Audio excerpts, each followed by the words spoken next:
Buenos días, vamos a continuar con las patologías que producen alteraciones en el campo visual. Hoy vamos a ver glaucoma de ángulo abierto. ¿Por qué es importante que yo estudie este tema? Bien, es la principal causa de ceguera irreversible a nivel mundial. Se calcula que para el año 2020 esta cifra de ciegos por glaucoma oscilaría a los 11 millones de personas. En la Argentina, aproximadamente entre 1,5 millones a 2,5 millones de personas padecen glaucoma y menos de la mitad de ellos saben que lo tienen. ¿Qué es el glaucoma crónico simple de ángulo abierto? Es una neuropatía óptica donde el factor más importante, aunque no el único, es el aumento de la presión intraocular.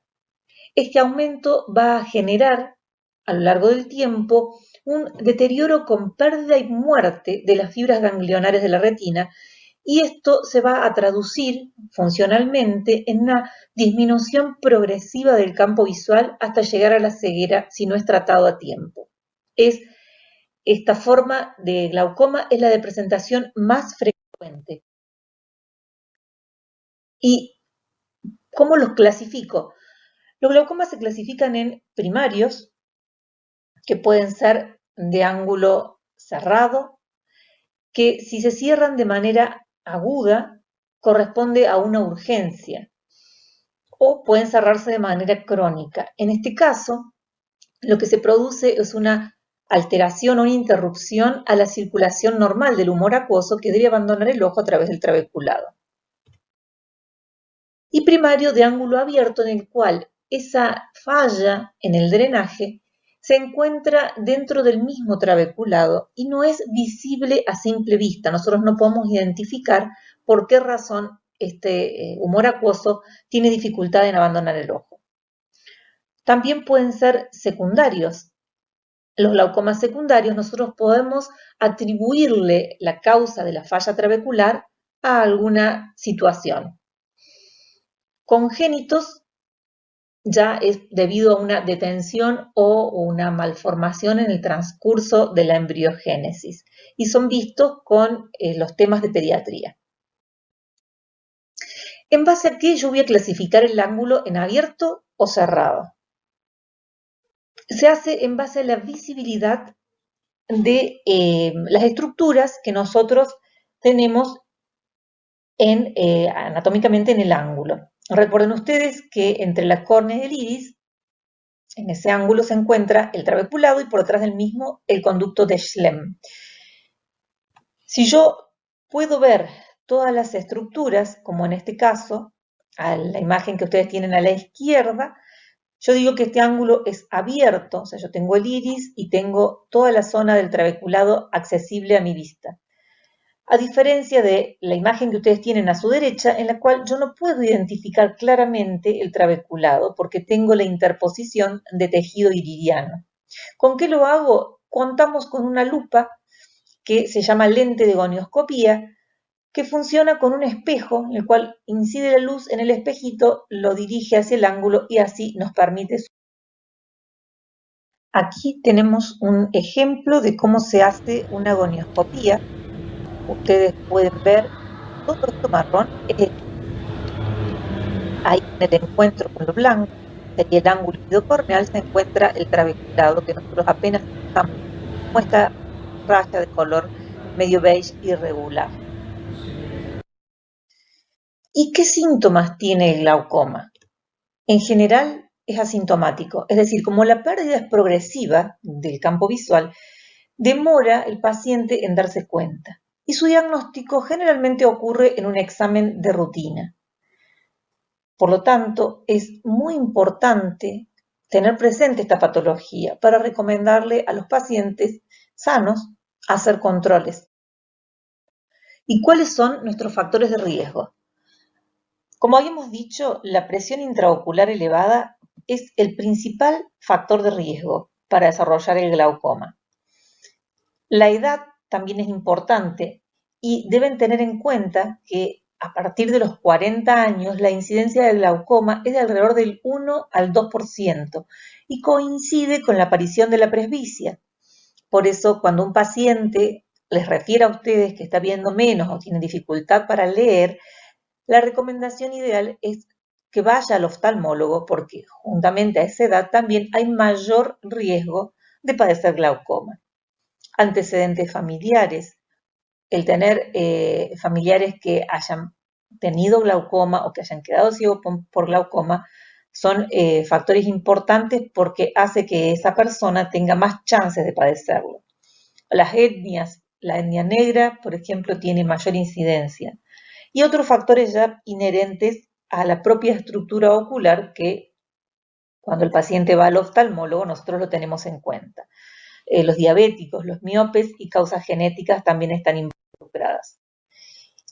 ¿Cómo voy a diagnosticar yo el glaucoma? Cuando un paciente concurre a la visita oftalmológica para un chequeo de rutina, el oftalmólogo le toma la presión y después mira también el nervio óptico.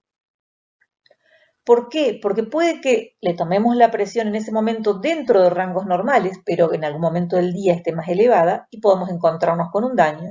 O puede que le tomemos la presión alta y querramos saber en qué estadio de este glaucoma estamos. El disco óptico sano se ve de esta manera, de bordes netos, con una excavación central que no tiene que superar el 50% del total del diámetro del disco. Por ejemplo, en el caso de la fotografía del medio, ya estamos en presencia de un disco sospechoso, aunque no sabemos todavía si es patológico.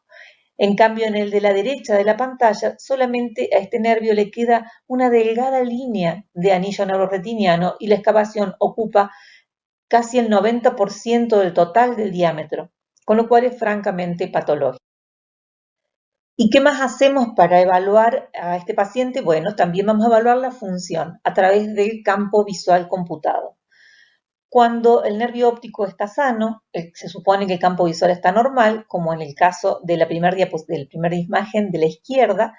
Este es la presentación de un campo normal.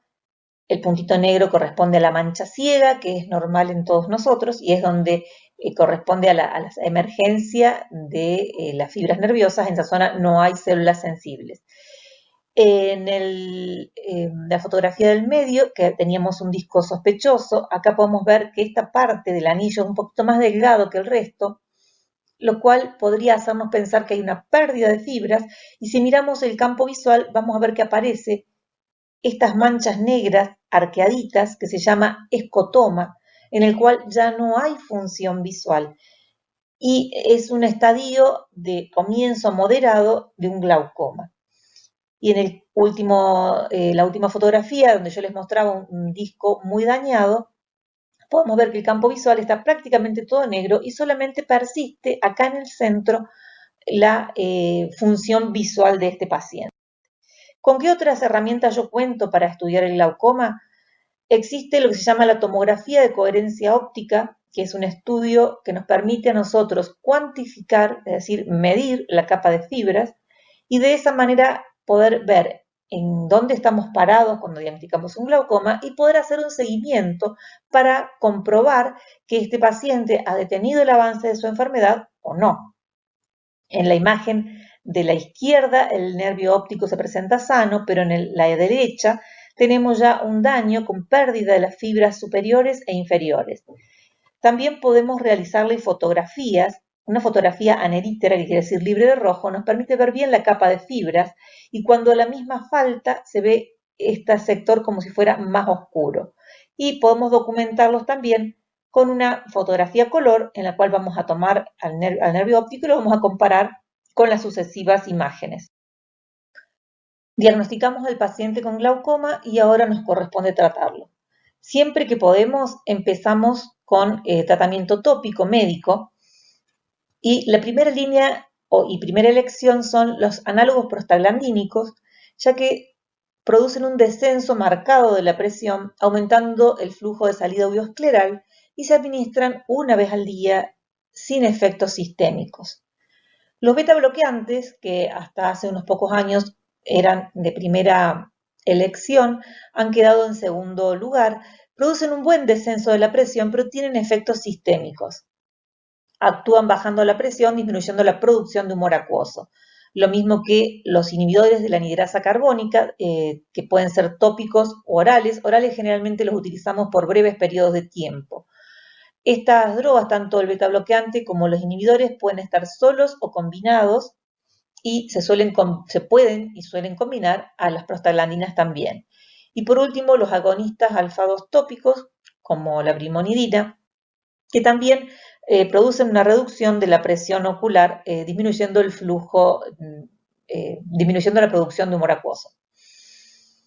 Hoy contamos también con tratamientos láseres, como una trabeculoplastia láser selectiva, por ejemplo, que actúa a nivel de trabeculado, pero no está tan difundida por el costo que tiene en nuestro medio.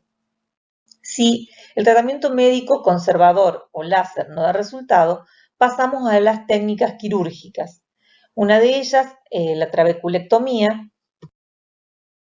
La trabeculectomía consiste en crear una comunicación entre la cámara anterior del ojo y el espacio subconjuntivo tenoniano.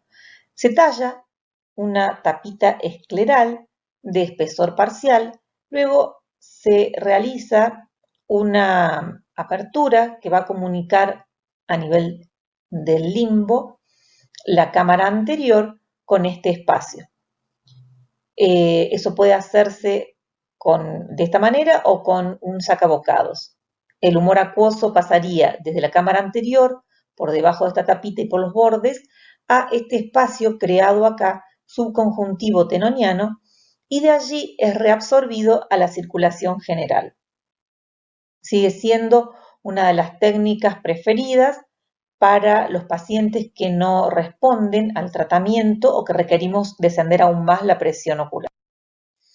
Si no puede realizarse la trabeculectomía, contamos con los dispositivos de drenajes, en general los que utilizamos nosotros en Argentina, la mayoría de los oftalmólogos son los tipos valvulados, que constan de un plato de silicona y un tubito que va a comunicar, como ven acá, la cámara anterior con este plato. Esto queda cubierto por la conjuntiva y así se genera entonces una reducción de la presión intraocular.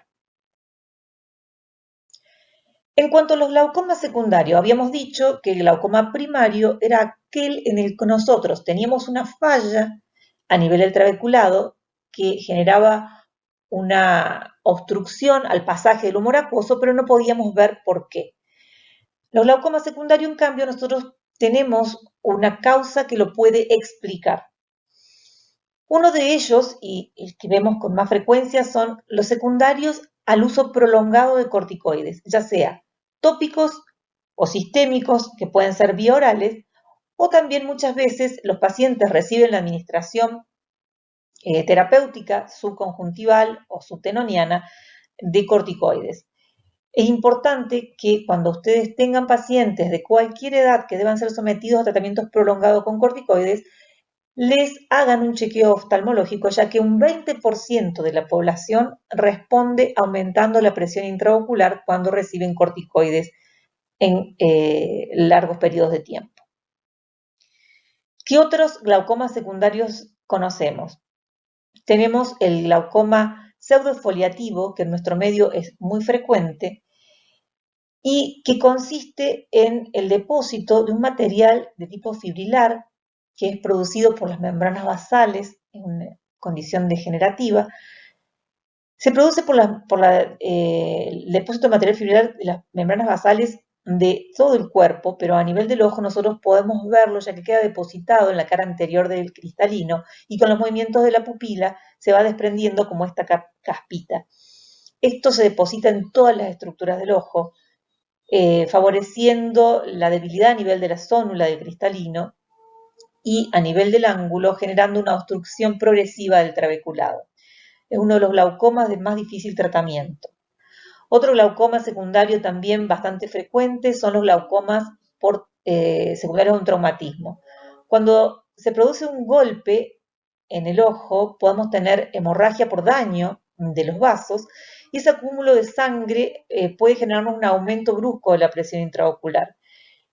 Una vez reabsorbida, la presión suele volver a los valores normales, pero ocurre que si el traumatismo fue de gran intensidad, suele dañarse el trabeculado y una vez que se cicatriza, todo ese tejido que antes era filtrante es reemplazado por tejido cicatrizal, quedando así inhabilitado para la filtración y tener después un glaucoma tardío. Y también tenemos el glaucoma secundario a las uveitis. Cuando nosotros tenemos una inflamación intraocular, también se inflaman las trabéculas del trabeculado y eso restringe la salida del humor acuoso.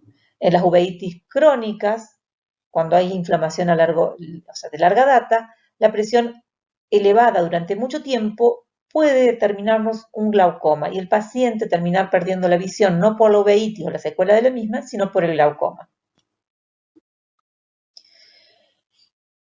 Como conclusión, ¿qué es lo que debemos recordar? El glaucoma crónico es la principal causa de ceguera irreversible a nivel mundial. Generalmente es asintomática, así que la tengo que tener presente para poder de esa manera recomendarle a mis pacientes que hagan controles periódicos oftalmológicos. Que si yo diagnostico el glaucoma a tiempo, lo puedo detener y puedo prevenir esa ceguera. Todos somos agentes responsables de su prevención. Muchas gracias por su atención.